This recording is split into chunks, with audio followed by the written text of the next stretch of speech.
Oh, I'm sorry. Did I break your concentration? Somewhere between science and superstition.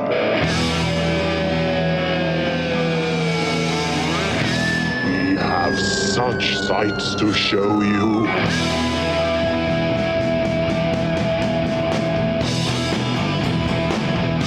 Strange Eons.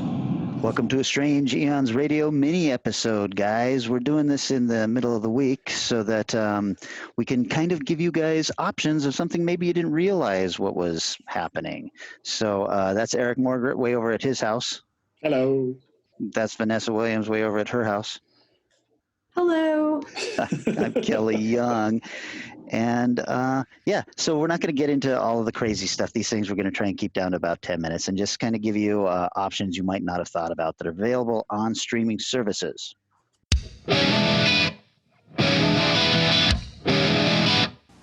You've gotta have art. All you really need is art. When those little things in life make you frown, come on down and get a start. First you gotta have art. A great Rembrandt, look what we've got. A great Rodin, look what we've got.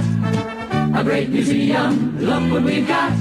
Films, food, puppets, and shots. Yeah, we've got art. Miles and miles and miles of art. When those little things in life make you low, you ought to see men go and take heart. So what's the heck's the use of waiting? Come down here now. If you never loved art, we're gonna show you how. And to help you out, we've got art.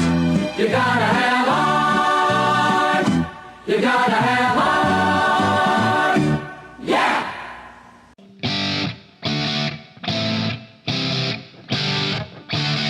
There you go. Okay, well, I'll dive right in with one that's kind of well known, but at the same time I feel is dipped way too fast and people need to dive back in and recognize. 2015's The Invitation. God, this thing is so official. Maybe they're overcompensating. It's kind of hard to call everybody up out of the blue after 2 years. I'm so glad you're here. We've got a lot to talk about. So much to celebrate tonight. Each and every one of us is on a journey, and we feel that it's important to be on that journey with the people you love. Everybody, this is my friend Pruitt.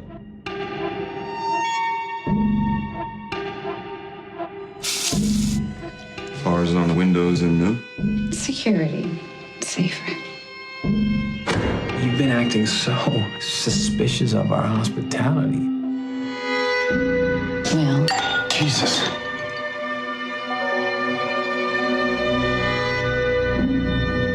has he been like this a lot?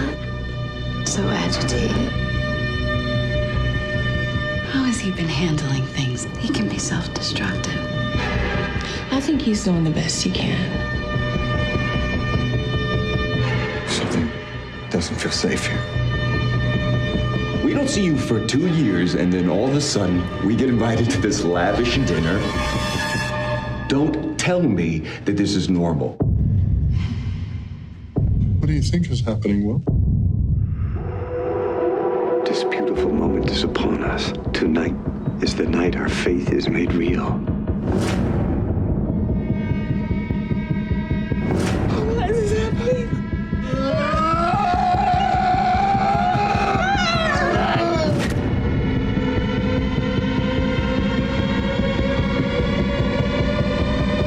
There's nothing to be afraid of.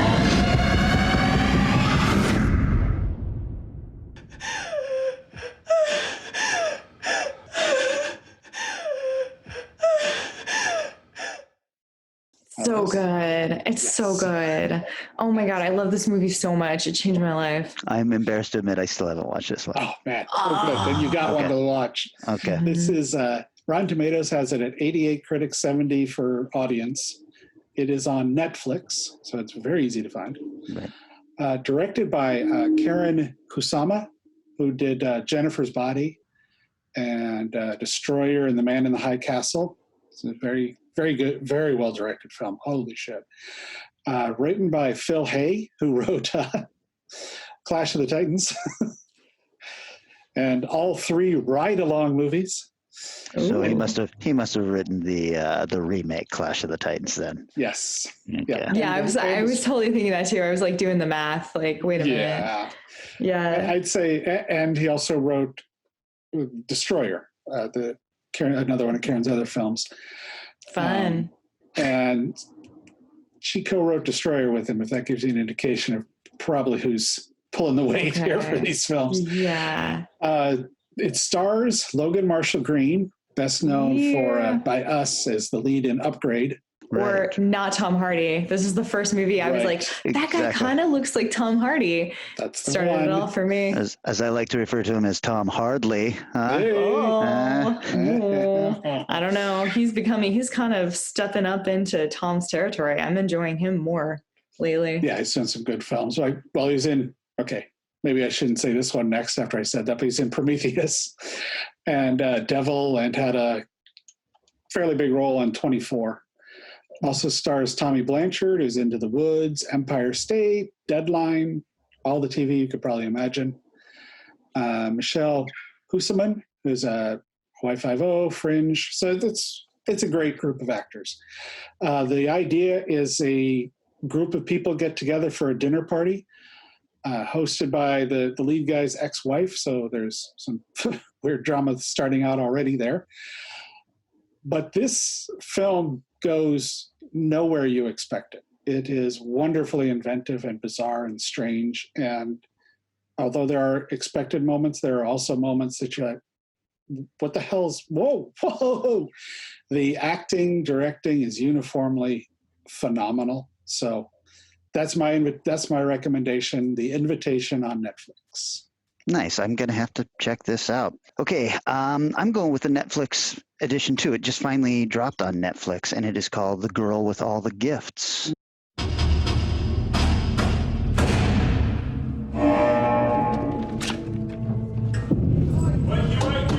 Rise and shine. Come on up you get. Transit. On the move. Hey, Dr. Caldwell. Hello, Melanie.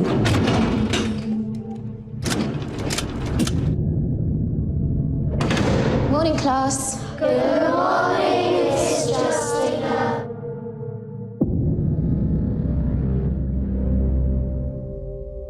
Once upon a time, there was a woman. The most beautiful and amazing woman in all the world. No! You just touched her. Watch. No, please, don't do that. They're only children.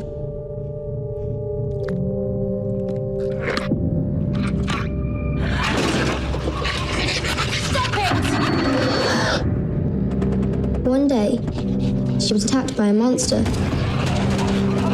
But then a girl came running up and killed it. And the woman said, "Melanie! You are my special girl, and I'll never let you go."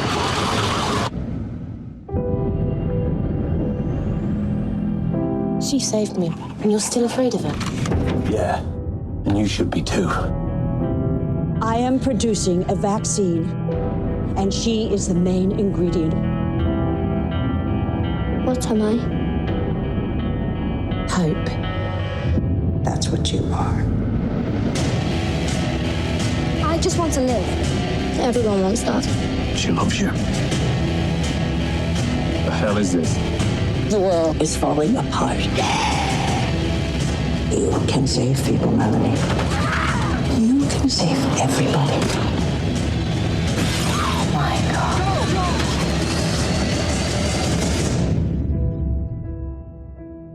What did you do?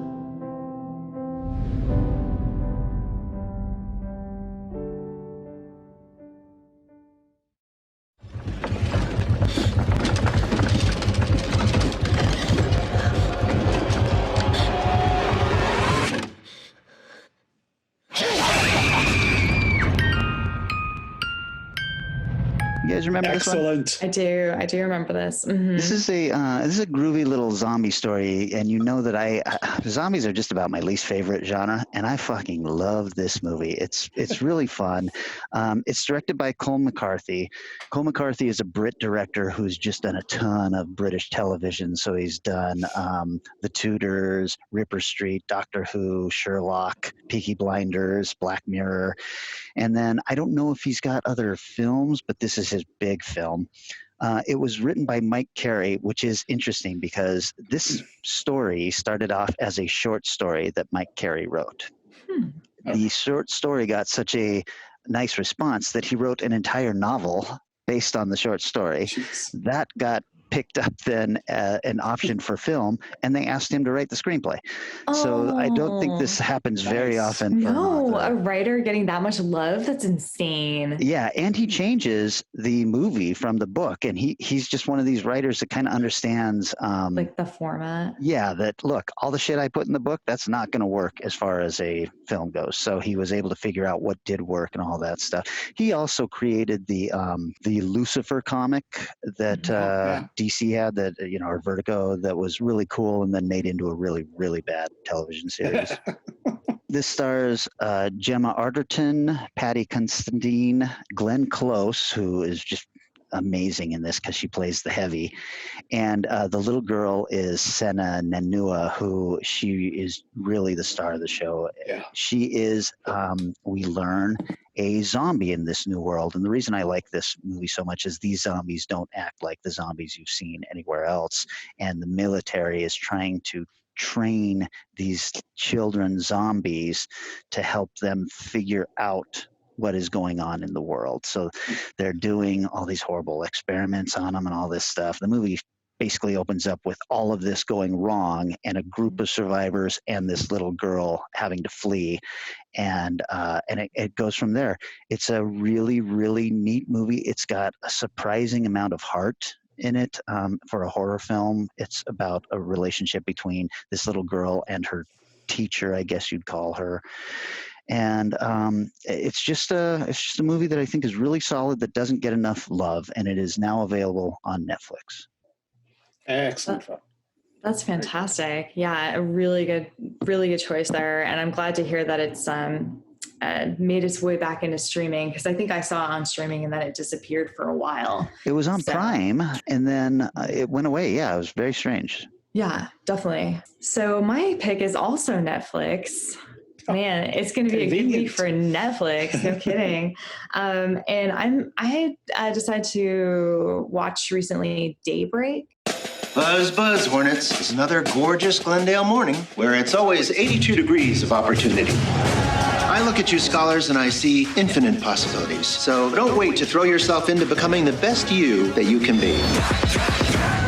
Some say you're a lost generation, but with a winning attitude, you can conquer the world. Seize the crowd! I never underestimate the optimism of youth, because I believe the children are our future. So where do I see myself in the future? Crushing the apocalypse. Dog dang goddamn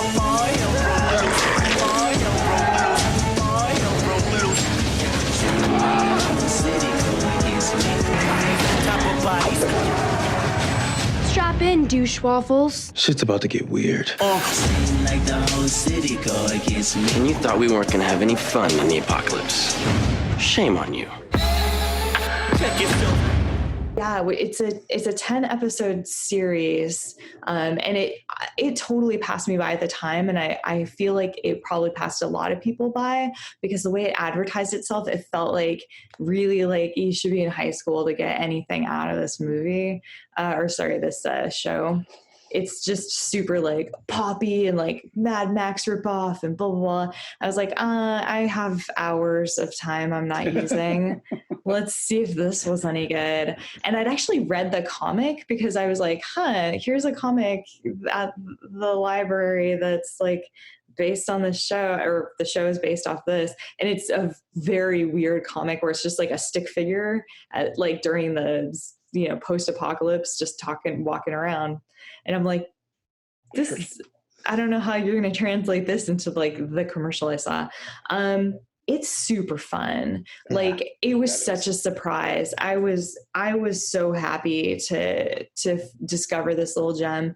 Like I think it's really nicely written. It's got this really fun format where you've got characters talking directly to camera, following along with Josh Wheeler's playing Colin Ford, or no, is Colin Ford playing Josh Wheeler? Anyway, he's a great actor. Like he's super fun to watch. And also Matthew Broderick, man, he is in this show and he kills it. Like this is his, it's a really good return to form. And this whole show actually feels like a big love letter to projects like Ferris Bueller's Day Out. Like it just has this like fun, like kind of poppy vibe. It's a mix of that with this sort of post-millennial headspace. So it's not like just one thing that you can drop it into a bucket. I think there's a lot for a lot of people, and it's just super well written. I went through all 10 episodes and just really liked it. So yeah, I like this one a lot too. Yeah. You hit it on the nail on the head there. It's kind of a apocalypse via John Hughes. Yes. Yeah. Definitely. That's a great way of describing it.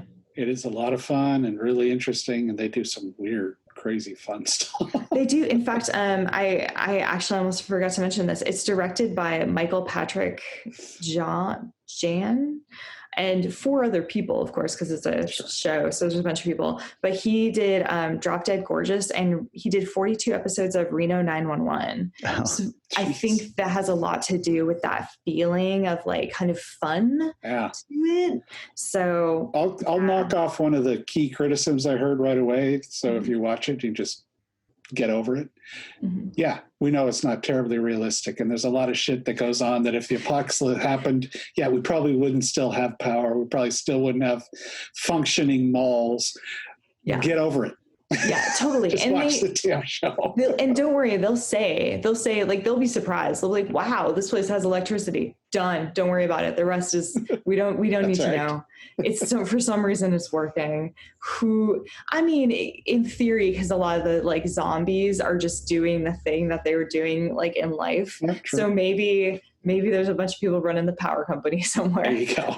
Zombies still intact doing it. There you are. But yeah, there's a lot of unrealistic moments in it, but I think that's just what makes it so much fun. Like Mad Max isn't the most recent one, Fury Road isn't fun because it's realistic. It's fun because they're like freaking strapping people to the front of like souped up cars. Right. They can't even get water, and they have freaking like the best vehicles. Like, don't worry about it. It doesn't matter. Well, cool. Good choices, everybody. So, guys, this is what we're talking about doing for these mini episodes. Let us know if this is working out for you, and we'll be back in a couple of days and give you some different picks, because we're all in this together, right? We're all looking for shit to watch now. So, good stuff. All right, we'll see you guys later. Bye. See you. Our show is recorded somewhere high above Naval Station Everett at the nexus of all realities, and is engineered and produced by Eric Margaret. Our theme music is Strange Eons Part 1 by the band Nightshade and is used with permission. Find Strange Eons Radio on Facebook, Twitter, and Instagram, and wherever fine podcasts are found.